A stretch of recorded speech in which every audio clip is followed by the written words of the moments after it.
بسم الله الرحمن الرحيم. الحمد لله رب العالمين والصلاة والسلام على أشرف الأنبياء والمرسلين أما بعد فأستعيذ بالله من الشيطان الرجيم بسم الله الرحمن الرحيم.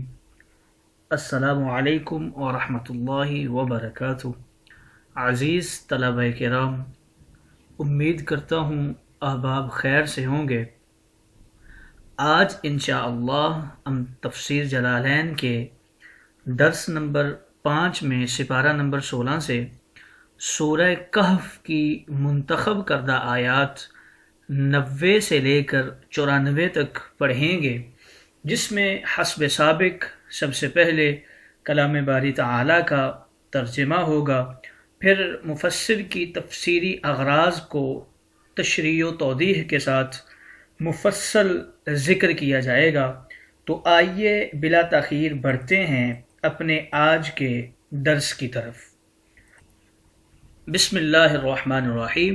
رب تعالی نے ارشاد فرمایا حتی اذا بلغ مطلع الشمس وجدها تطلع على قوم لم نجعل لهم من دونها سترا. عزیز طلبہ کرام، سب سے پہلے ان آیات کا ماقبل آیات کے ساتھ ربط جانیے. تو مفسرین کرام کچھ تعلقات بیان کرتے ہیں. فرماتے ہیں کہ سب سے پہلا تعلق ان آیات مقدسہ کا ماقبل آیات کے ساتھ یہ ہے کہ کفار کی طرف سے یہ سوال تھا کہ وہ کون سا شخص ہے جس نے مشرق و مغرب میں سفر کیا اور اس کی سلطنت ساری روئے زمین ہوئی. تو اب یہاں سے بتا رہے ہیں تیسرے سوال کے جواب کا کچھ حصہ پیچھے بیان کر دیا ہے. یہاں سے سفر مغرب کے بعد سفر مشرق کی طرف اشارہ کر رہے ہیں کہ کس طرح ذوالقرنین نے سفر مشرق کی طرف جاری کیا اور پوری دنیا کے اوپر اپنی سلطنت کو قائم کیا. دوسرا تعلق اس آیت مقدسہ کا پچھلی آیات کے ساتھ ذکر کر رہے ہیں کہ پچھلی آیات میں نیک و بد لوگوں کا ذکر ہوا ہے اور ان کا برا انجام اور سزا و عذاب. جو ان میں سے نیک ہیں ان کے لیے ہر جگہ سہولتیں ہیں اور جو برے ہیں ان کے لیے پریشانیاں ہیں اور عذاب ہیں. اب ان آیات میں بتایا جا رہا ہے کہ برے لوگوں کو کس طرح دیوار کے پیچھے قید کرنے کے منصوبے سے سزا کی تجویز بنائی گئی تھی. تو ان آیات کا تیسرا تعلق مفسرین کرام ذکر کرتے ہیں کہ پچھلی آیات میں مفسدین اور اہل شر کا صرف تذکرہ ہوا تھا. اب ان آیات میں اس وقت کی فسادی قوم کا نام بتایا گیا ہے جو کہ یاجوج ماجوج تھے. حتی اذا بلغ مطلع الشمس، یہاں سے حضرت ذوالقرنین کے مشرقی سفر کا آغاز ہو رہا ہے کہ آپ نے مشرق کی طرف سفر کیا یہاں تک کہ آپ سورج کے طلوع ہونے کی جگہ پہ پہنچے. موضع طلوعها، سورج کے طلوع ہونے کی جگہ پہ پہنچے. وجدها تطلع على قوم، اور آپ نے دیکھا کہ سورج ایک ایسی قوم کے اوپر طلوع ہو رہا ہے. ہم الزنج، اس قوم کو زنجی قوم کہتے ہیں. لم نجعل لهم من دونها، ہم نے ان کے لیے نہیں بنایا آی الشمسی یعنی سورج سے سترن کوئی آڑ. ان کے لیے کوئی آڑ نہیں ہے، سورج سے کوئی رکاوٹ نہیں ہے، نہ ان کے پاس کوئی لباس ہے ولا سقف، اور نہ ان کے پاس کوئی سورج سے بچنے کے لیے چھت ہے. کیوں؟ لِأَنَّ أَرْضَهُمْ لَا تَحْمِلُ بِنَاءٌ، کہ ان کی جو زمین ہے وہ عمارات کی متحمل نہیں ہے. ریتلی سی زمین تھی تو وہ اس کے اوپر عمارات یا چھتیں نہیں بن سکتی. لیکن وَلَهُمْ سُرُوبٌ، ان کے پاس غار ہیں، سرنگیں ہیں. یغیبون فیہا عند طلوع الشمس، وہ سورج کے طلوع کے وقت ان سرنگوں میں چھپ جاتے تھے. ویظہرون عند ارتفاعها، اور جب سورج بلند ہو جاتا تو وہ سارے لوگ باہر نکل آیا کرتے تھے. کذالک، اسی طرح ہیں. ایل امر کما قلنا، بات ساری ایسے ہی ہے جیسے ہم نے کہہ دی. وقد احطنا بما لدیہ، اور ہم نے احاطہ کر لیا ہے کس کا؟ سکندر ذوالقرنین کا. ای عند یعنی جو جو کچھ اس کے پاس ہے، ای عند ذی القرنین، یعنی ذوالقرنین کے پاس جتنی چیزیں ہیں وہ ہمارے علم میں ہیں، من الآلات، جو اس کے پاس جنگ کے آلات ہیں، والجندی، اور لشکر ہیں، وغیرہما، اور جتنی بھی چیزیں ان کے پاس تھی، خبرا علما، ہمیں ان ساری چیزوں کا ہی علم ہے، ہم نے ان چیزوں کا احاطہ کیا ہوا ہے۔ یہ ترجمہ و تفسیر کے بعد تشریح و توضیح کی طرف بڑھتے ہیں، تو بیان کر رہے ہیں کہ جب حضرت سکندر ذوالقرنین نے یہ والا سفر کیا مشرق کی طرف اور طلوع آفتاب کی جگہ پہ پہنچے اور ایک قوم کے ساتھ واسطہ ہوا، تو اس علاقے کے بارے میں بتا رہے ہیں کہ یہ ایران کا انتہائی مشرقی علاقہ ہے۔ یاد رہے کہ یہ جو حضرت سکندر ذوالقرنین کا 12 سالہ سفر تھا مہماتی علاقوں کا، اس میں بہت سی قوموں کے ساتھ آپ کی ملاقاتیں ہوئیں، لیکن قرآن کریم نے صرف 4 اہم قوموں کا ذکر فرمایا ہے، کیونکہ تا صبح قیامت انہی کے نشانوں کھنڈرات جو ہیں وہ موجود رہیں گے، جو کہ صداقت قرآنی پر بھی دال ہیں۔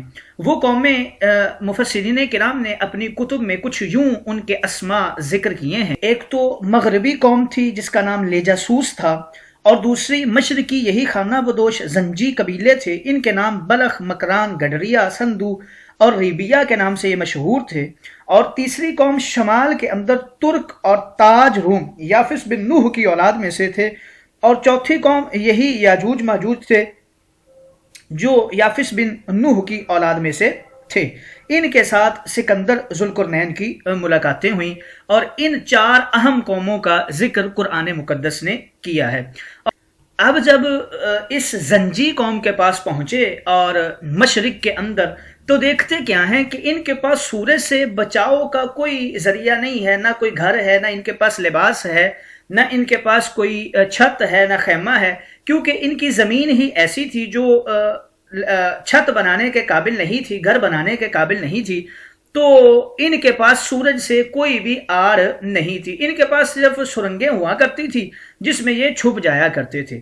کذالک سے بتا رہے ہیں کہ ذوالقرنین نے ان کے ساتھ بھی، مشرقی قوم کے ساتھ بھی وہی سلوک کیا جو سلوک انہوں نے مغربی قوم کے ساتھ کیا تھا۔ آگے بتا رہے ہیں وَقَدْ أَحَطْنَا بِمَا لَدَيْهِ خُبْرًا، اور سکندر ذوالقرنین کی جتنی بھی اشیاء تھی، یعنی ان کے پاس جو لشکر تھے، ان کے پاس جو آلات تھے، وہ سارے ہمارے علم میں ہیں۔ ان سب فتوحات کے بعد سکندر ذوالقرنین ثم اتبع سببا، پھر ایک اور طرف ارادہ کیا سفر کا، اور یہ سفر آپ کا شمال کی طرف تھا، آپ نے شمال کی طرف رختے سفر باندھا۔ حتی اذا بلغ بین الصدین وجد من دونہما قوما لا یکادون یفقہون قولا۔ اب ہوا کیا کہ حضرت سکندر ذوالقرنین ایک ایسی جگہ پر پہنچے جو 2 پہاڑوں کے درمیان تھی۔ صدین کا اعراب اور حرکتیں بیان کر رہے ہیں کہ یہ سین کے فتح اور ضمہ کے ساتھ دونوں طرح اسے پڑھا گیا ہے، اس جگہ پر بھی اور آگے لفظ صدا علی ان تجعل بیننا وبینہم صدا، یہاں پر بھی اسے سین کے فتح اور ضمہ کے ساتھ پڑھا گیا ہے۔ ہما جبلان، اس کے بارے میں بتا رہے ہیں کہ یہ 2 پہاڑ تھے، بمنقطع بلاد ترک صد اسکندر ما بینہما کما سیأتی، یہ ان کے مابین سکندر نے ایک دیوار کو کھڑا کیا جیسے کہ آگے آ رہا ہے۔ وجد من دونہما، اب ان 2 پہاڑوں کے درمیان، ای امامہما، یعنی ان دونوں کے سامنے سکندر نے قومن، ایک قوم کو پایا، لا یکادون یفقہون قولا، یعنی وہ کچھ بھی بات، کچھ بھی قول نہیں سمجھتے تھے، وہ سمجھ سے بالا تر تھا ان کی ہر چیز۔ ای لا یفہمونہ الا بعد بطء، یعنی وہ چیزوں کو بڑی تاخیر کے ساتھ سمجھتے تھے، اشارتاً بہت دیر کے بعد انہیں بات سمجھ آتی تھی۔ وفی قراءت، اور ایک قراءت میں یا کے ضمہ کے ساتھ اور کاف کے کسرہ کے ساتھ ہے، یعنی یفقہون اسے پڑھا گیا ہے، تو یفقہون کا ایک اور قراءت ذکر کر دی۔ آئیے ان کی تشریح و توضیح کرتے ہیں۔ جب سکندر ذوالقرنین بہت سارا شمالی علاقہ فتح کرنے کے بعد ایران کی طرف نکلے، تو یہ ایران کا انتہائی شمالی علاقہ تھا، تو آپ نے، یہ شہر ایران کا ہمدان بنتا ہے، تو آپ نے 2 پہاڑی سلسلے کے پاس سارا علاقہ فتح کر لیا. یہاں ایک طرف آرمینیا کا پہاڑ ہے اور دوسری طرف آذربائیجان کا، تو ان کے درمیان بہت دراز کھلا راستہ ہے جس کے پاس جنگلات اور گنجان آباد علاقہ تھا. اس راستے کو دونوں پہاڑوں میں تقسیم کیا تو اسے سدین کے لفظ سے تعبیر کر دیا اور اسے سدین کہا گیا. ان دونوں پہاڑوں کے پاس ایک بہت بڑی قوم کو حضرت سکندر ذوالقرنین نے پایا، اور یہ قوم کی ایک نشانی بیان کی گئی ہے کہ اس قوم کے پاس عقل نام کی کوئی چیز نہیں تھی، یعنی سمجھداری ان کے پاس نہیں تھی، وہ کسی بھی بات کو نہیں سمجھتے تھے. اور ایک معنی یہ بھی بیان کیا گیا ہے کہ وہ سکندر ذوالقرنین اور اس کے لشکر کی زبان کو نہیں سمجھتے تھے، لیکن باقی باتیں انہیں ساری سمجھ آتی تھی. لیکن جو اصح قول ہے وہ یہی ہے کہ وہ بہت ہی کم فہم تھے اور اشاروں کے ساتھ بڑی دیر کے بعد بات کو سمجھا کرتے تھے. بفتح السین سے یہ گفتگو فرما رہے ہیں سدین کے حرکتوں کے اور اعراب کے حوالے سے کہ اسے سین کے فتح کے ساتھ بھی پڑھ سکتے ہیں اور ضمہ کے ساتھ بھی پڑھ سکتے ہیں. اس میں قراء کرام نے کافی اختلاف کیا ہے.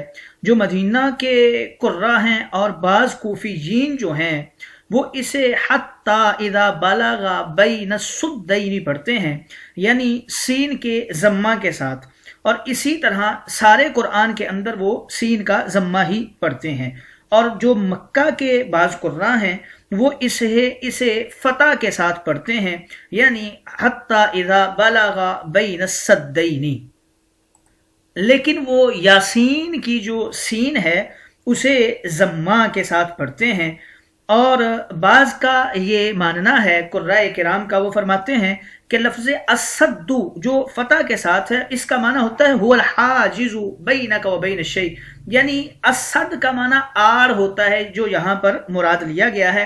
اور اگر سد ضمہ کے ساتھ پڑھا جائے تو اس کا معنی آنکھ کے اندر والا جو جھلی والا پردہ ہوتا ہے وہ مراد ہوتا ہے. لیکن جو کوفیین قراء ہیں، تمام کوفیین قراء تقریباً وہ اس بات کے قائل ہیں کہ سین کا فتح سارے قرآن کے اندر پڑھا جائے گا، غیر قولی ہی، اس قول کے علاوہ حتی اذا بلغ بین السدین. وہ کہتے ہیں یہاں پر سین کا ضمہ پڑھنا ہے، بقیہ سارے قرآن کے اندر سین کا فتح ہی پڑھا جائے گا. پھر آگے ایک اور قرات کا ذکر ہو رہا ہے.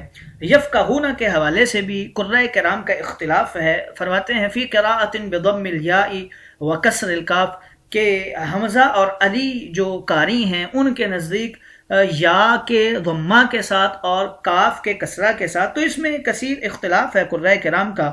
جو مدینہ اور بصرہ کے تمام قراء کرام اور کوفہ کے بعض قراء کرام جو ہیں وہ اسے قاف اور یا دونوں کے فتح کے ساتھ پڑھتے، اور جو اہل کوفہ ہیں زیادہ وہ اسے یفقہون پڑھتے ہیں، یعنی ضاد کا یا کا ضمہ. اور جو کوفہ کے قراء ہیں اکثر قراء کرام وہ اسے یا کے ضمہ اور کاف کے کسرہ کے ساتھ یفقہون پڑھتے ہیں. تو یہ قراءتیں جو ذکر کی ہیں سدین کے اندر اور یفقہون کے اندر. آگے بڑھتے ہیں. قالو، وہ قوم بولی، یا ذوالقرنین، اے ذوالقرنین، ان یاجوج و ماجوج، یاجوج اور ماجوج ایک قوم کا انہوں نے ذکر کیا. یہاں بتا رہے ہیں کہ یاجوج ماجوج یہ حمزہ کے ساتھ بھی ہیں اور ترک حمزہ کے ساتھ بھی ہیں، یعنی الف کے ساتھ بھی انہیں پڑھا جا سکتا ہے. ہما اسمانی اعجمیان، یہ دونوں عجمی علم ہیں. لقبیلتین، یہ دو قبیلوں کے نام ہیں. فلم ینصرفا، اور یہ غیر منصرف ہیں. بتا رہے ہیں کہ مفسدون فی الارض، یہ یاجوج ماجوج ایک قوم ہے. وہ قوم اب ذکر کر رہی ہے ذوالقرنین سے کہ یہاں ایک یاجوج ماجوج نامی قوم رہتی ہے. وہ زمین کے اندر دنگا فساد کرتے ہیں. بالنہبی والبغج، یعنی وہ سرکشی کرتے ہیں اور قتل و غارت کرتے ہیں. عند خروجہم الینا، جب بھی وہ ہم پر نکلتے ہیں ہماری طرف تو ان کا یہی طریقہ کار ہے کہ وہ قتل و غارت کرتے ہیں اور سرکشی کرتے ہیں. فہل نجعل لک خرجا، کیا ہم آپ کے لیے کوئی خراج نہ مقرر کر دیں، ہم آپ کے لیے کوئی حصہ نہ مقرر کر دیں اپنے مال میں سے، جو علم من المال، یعنی کوئی حصہ بنا دیتے ہیں. وفی قراءت، اور خرجن کا قراءت بتا رہے ہیں کہ اسے خراجن بھی پڑھا گیا ہے. الا کس بات پہ حصہ مقرر کریں، الا ان تجعل بیننا و بینہم سدا، آپ ایسا کریں، ہمارے لیے مہربانی کریں کہ ہمارے اور ان یاجوج ماجوج یہ جو قوم ہے اس کے درمیان کوئی آڑ بنا دیں، حاجزن یعنی کوئی آڑ ہو، ای مانعن جو ہمارے اور ان کے مابین فاصلہ ہو، فلا یصلون الینا بس وہ ہم تک نہ پہنچ سکیں۔ آئیے اس کی تشریح و توضیح کرتے ہیں۔ جب اس قوم نے حضرت ذوالقرنین کو دیکھا کہ آپ کے پاس بہت بڑا لشکر ہے اور آپ کے پاس زبردست قسم کے آلات ہیں، تو انہوں نے التجا کی آپ سے کہ آپ مہربانی فرمائیں، ہمارے ادھر ایک قوم ہے، آپ ان سے ہمارا تحفظ فرمائیں۔ اس قوم کو یاجوج ماجوج کہتے ہیں، ان کی عادتیں یہ ہیں کہ وہ زمین کے اندر قتل و غارت کرتے ہیں، جب بھی وہ ہماری طرف نکلتے ہیں تو سرکشی کرتے ہیں اور جو چیزیں ہوتی ہیں وہ اٹھا کر، انسان و حیوان ہر چیز کو اٹھا کر وہ لے جاتے ہیں۔ تو آپ ایسا کریں کہ ہمارے لیے ان کے اور ہمارے درمیان ایک آڑ بنا دیں، ایک رکاوٹ بنا دیں تاکہ وہ ہم تک نہ پہنچ سکیں۔ تو اس قوم کے بارے میں کافی اختلافات ہیں، یہ یاجوج ماجوج تھے، یہ کون تھے؟ تو مفسرین کرام اس کے حوالے سے یہ فرماتے ہیں کہ یہ یاجوج ماجوج جو تھے یہ یافس بن نوح کی اولاد میں سے تھے، اور یہ آگے یاجوج ماجوج کی قراءت کے حوالے سے ذکر کر رہے ہیں، جس میں قرائے کرام نے کافی اختلاف فرمایا ہے۔ بعض جو قرائے کرام ہیں اہل حجاز میں سے اور عراق میں سے اور ان کے علاوہ، انہوں نے اسے حمزہ کے بغیر پڑھا ہے، یعنی الف کے ساتھ پڑھا ہے، ان یاجوج و ماجوج۔ تو باقی امام کرام میں امام عاصم ہیں اور امام اعرج ہیں، وہ اسے حمزہ کے ساتھ ان یاجوج و ماجوج پڑھتے ہیں۔ قرات راجع جو ہے، جو السنہ عرب پہ چل رہی ہے اور رائج ہے، وہ یہی ہے کہ بغیر حمزہ سے الف کے ساتھ انہیں پڑھا جائے، یاجوج و ماجوج۔ آگے ان کے بارے میں بتا رہے ہیں کہ یہ دو قبیلوں کے نام ہیں، یاجوج اور ماجوج۔ اس کے بارے میں جیسے پیچھے اختلاف ذکر کر دیا جا چکا ہے کہ ان کے بارے میں مختلف اقوال ہیں، تو یہاں پر مفسر کریم اپنا محبوب قول ذکر کر رہے ہیں کہ یہ دو قبیلوں کے نام ہیں، عالم اور اجمی ہونے کی وجہ سے یہ دونوں غیر منصرف ہوں گے۔ پھر آگے خرجن کے اوپر اس کی قراءت کو ذکر کر رہے ہیں کہ اسے خراجن بھی پڑھا گیا ہے۔ اس میں بھی قرائے کرام نے اختلاف فرمایا ہے۔ جو مدینہ کے قراء ہیں اور بصرہ کے قراء ہیں اور بعض اہل کوفہ جو ہیں وہ اسے فَهَلْ نَجْعَلُ لَكَ خَرْجًا ہی پڑھتے ہیں، اور جو کوفیین قراء ہیں وہ اسے نَجْعَلُ لَكَ خَرَاجًا پڑھتے ہیں، یعنی الف کے ساتھ۔ تو ان دونوں میں سے امام طبری اپنی تفسیر کے اندر ذکر فرماتے ہیں کہ جو محبوب قول ہے وہ خراجہ کا ہے کہ اسے خراجہ کے ساتھ پڑھا جائے۔ تو یہ قراءتیں ہیں جو خرجن کے اندر ذکر فرمائی گئی ہیں۔